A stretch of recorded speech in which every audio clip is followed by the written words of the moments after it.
Hello hi नमस्कार, स्वागत है आप सबका जीएस एकेडमी हिमाचल के यूट्यूब चैनल में। स्टूडेंट्स, तो रीति आज हम करेंगे भारतीय काव्य शास्त्र में ध्वनि संप्रदाय। ओके, तो स्टूडेंट्स जो लास्ट क्लास है उसमें हमने रीति संप्रदाय कर लिया था। ठीक है स्टूडेंट्स, जो एक जरूरी जानकारी और देना चाहूंगी, हमारी जो क्लासेज है PhD Hindi LT net set KVS के लिए बहुत ही इंपोर्टेंट क्लासेज है। तो भी आप लोगों ने चैनल को सब्सक्राइब नहीं किया तो चैनल को सब्सक्राइब कर ले। ओके, तो चलिए आज का हमारा जो टॉपिक है वो है ध्वनि संप्रदाय। ओके तो सबसे पहले देखेंगे ध्वनि संप्रदाय के प्रवर्तक कौन है। तो ध्वनि संप्रदाय के प्रवर्तक हैं आचार्य आनंदवर्धन। आचार्य आनंद वर्धन। ओके, आचार्य आनंदवर्धन जो है ध्वनि संप्रदाय के प्रवर्तक हैं। ठीक है, इन्होंने क्या कहा, इन्होंने कहा है ध्वनि काव्यस्य। ठीक है, इन्होंने ध्वनि आत्मा, मतलब जो ध्वनि को है इन्होंने क्या माना है, आत्मा माना हुआ है काव्य की। ठीक है, तो इन्होंने पंक्ति कही है ध्वनि आत्मा काव्यस्य। ध्वनि आत्मा काव्यस्य।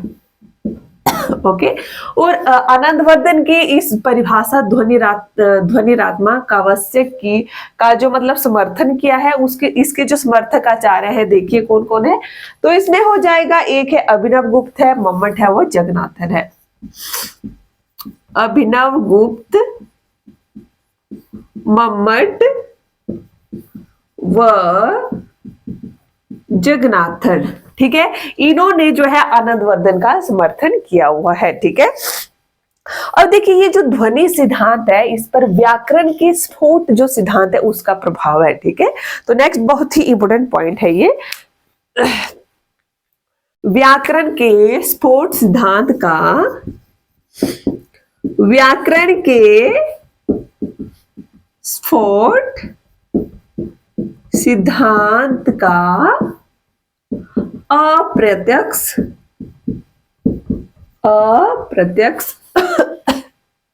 प्रभाव है। ओके, बहुत ही इंपोर्टेंट तथ्य है ये, पीएचडी में क्वेश्चन पूछा गया था एग्जाम में ये, कि ध्वनि पर जो है ध्वनि पर व्याकरण के किस सिद्धांत का प्रभाव है। तो किसका प्रभाव है, स्फोट सिद्धांत का। ओके, इस तरह से इसका आंसर हो जाना था। अब देखिए व्याकरण के स्फोट सिद्धांत से आनंदवर्धन ने कुछ शब्द लिए हैं, देखिए कौन कौन से हैं वो। तो इन्होंने देखिए यहाँ पर ध्वनि, व्यंजक, व्यंग्य शब्द ग्रहण किए। ध्वनि, व्यंजक, व्यंग्य, ये शब्द ग्रहण किए हैं आनंदवर्धन ने। ठीक है, शब्द ग्रहण किए। ओके, आनंदवर्धन ने कहां से किए हैं, जो व्याकरण का स्फोट सिद्धांत है वहां से। कौन कौन से शब्द है ये, ध्वनि है, व्यंजक है और व्यंग्य शब्द है। ओके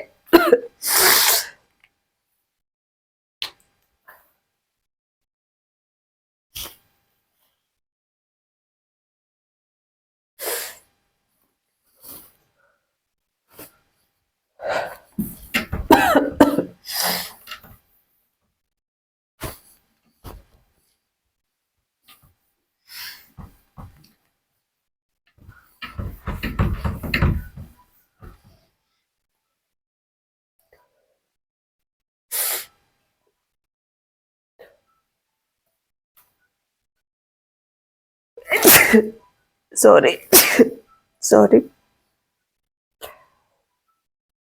ओके, तो देखिए ध्वनि सिद्धांत में आनंदवर्धन ने ध्वनि को तो महत्व दिए ही दिया, साथ में वाच्यार्थ और व्यंग्यार्थ को। ठीक है, जो वाच्यार्थ और व्यंग्यार्थ है उनको भी इन्होंने महत्व दिया हुआ है। Okay,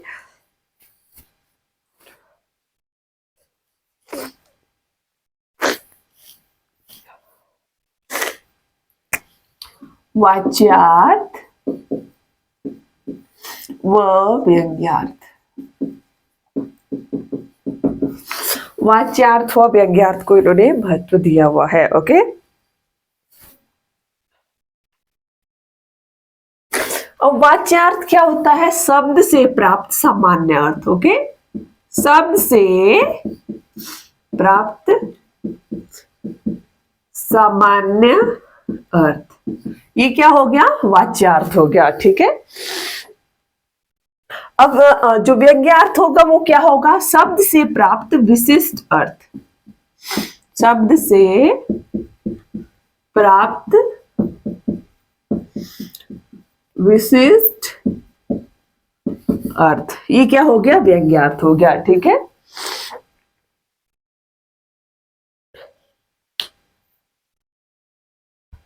okay. अब देखिए आनंदवर्धन जी आगे क्या कहते हैं, इसमें आप लोगों ने वाच्यार्थ और व्यंग्यार्थ याद रखना है। ठीक है, तो आनंदवर्धन आगे वाच्यार्थ और व्यंग्यार्थ के बारे में और भी तथ्य कहते हैं। देखिए इन्होंने क्या कहा है, वाच्यार्थ को जान लेने वाले व्यक्ति को बोधा कहा जाता है। ओके, यहां लिख रही हूं वाच्यार्थ, वाच्यार्थ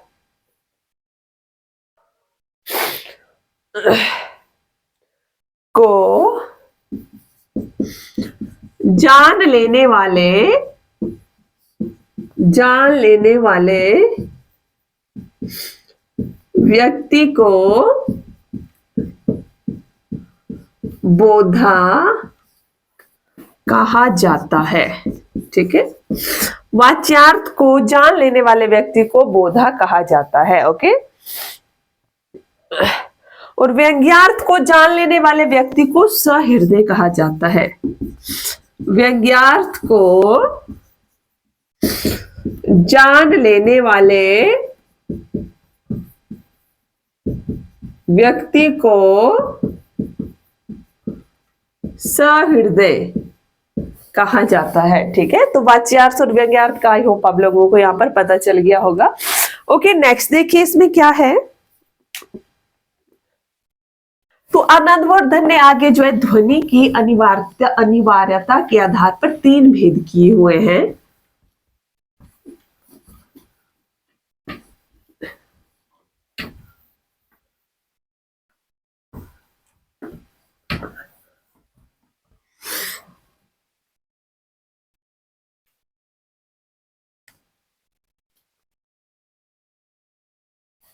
ध्वनि के भेद की है इन्होंने, देखिए कौन कौन से हैं ध्वनि के भेद। तो इन्होंने ध्वनि के 3 भेद किए हुए हैं। ठीक है,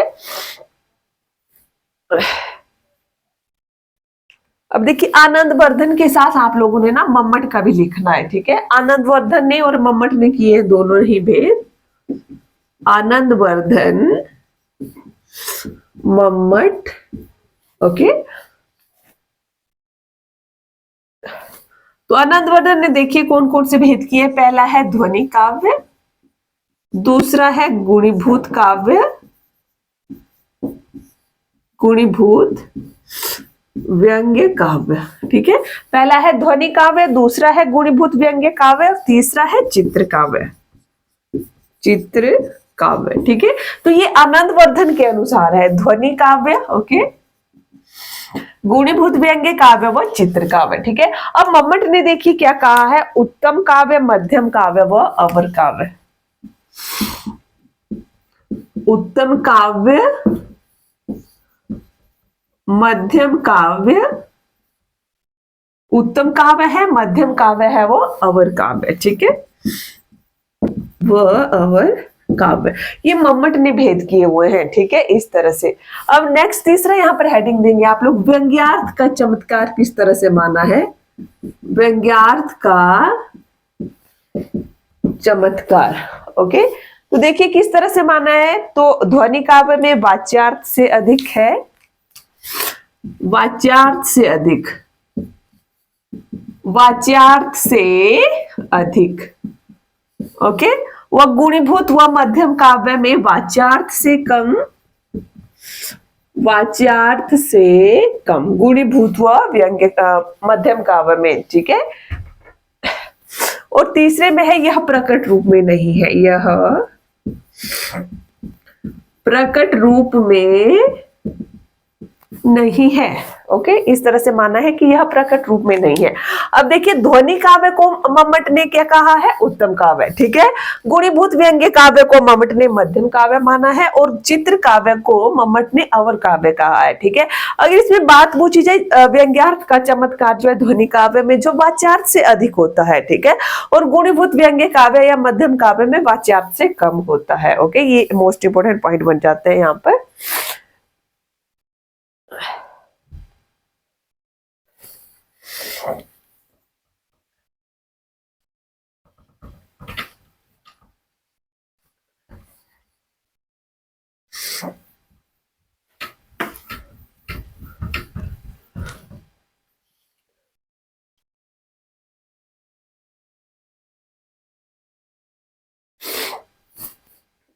ओके तो यहाँ पर ये भेद किए हम लोगों ने ध्वनि की अनिवार्यता के आधार पर काव्य के भेद थे ये, ठीक है।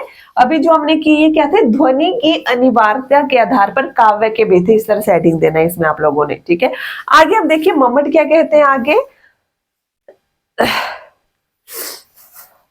तो आगे मम्मट ने भेद किए हैं, मम्मट ने ध्वनि भेद, मम्मट ने ध्वनि भेद किए हैं, ठीक है। अब देखिए किस तरह से किए हैं।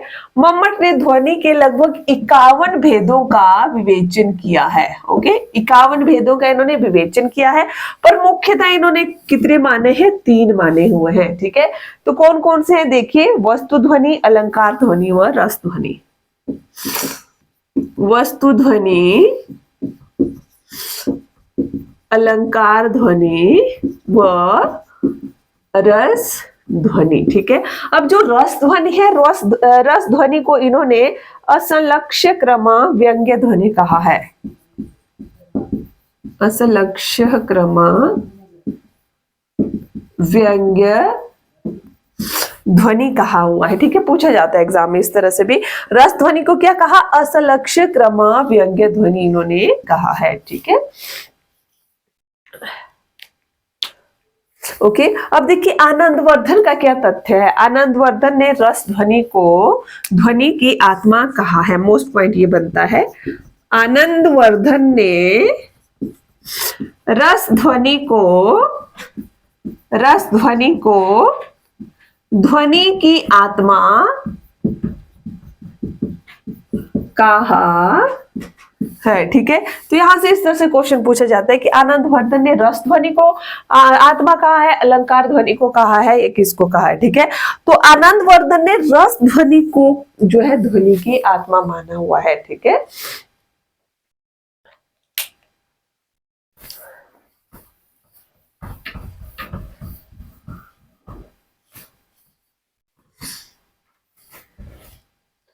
ओके फ्रेंड्स, तो आज की क्लास में यही एंड कर रही हूँ। आई होप आप लोगों को वीडियो अच्छी लगी होगी। वीडियो अच्छी लगी होगी तो लाइक करें, शेयर करें, चैनल में नए तो चैनल को सब्सक्राइब करें। Thank you.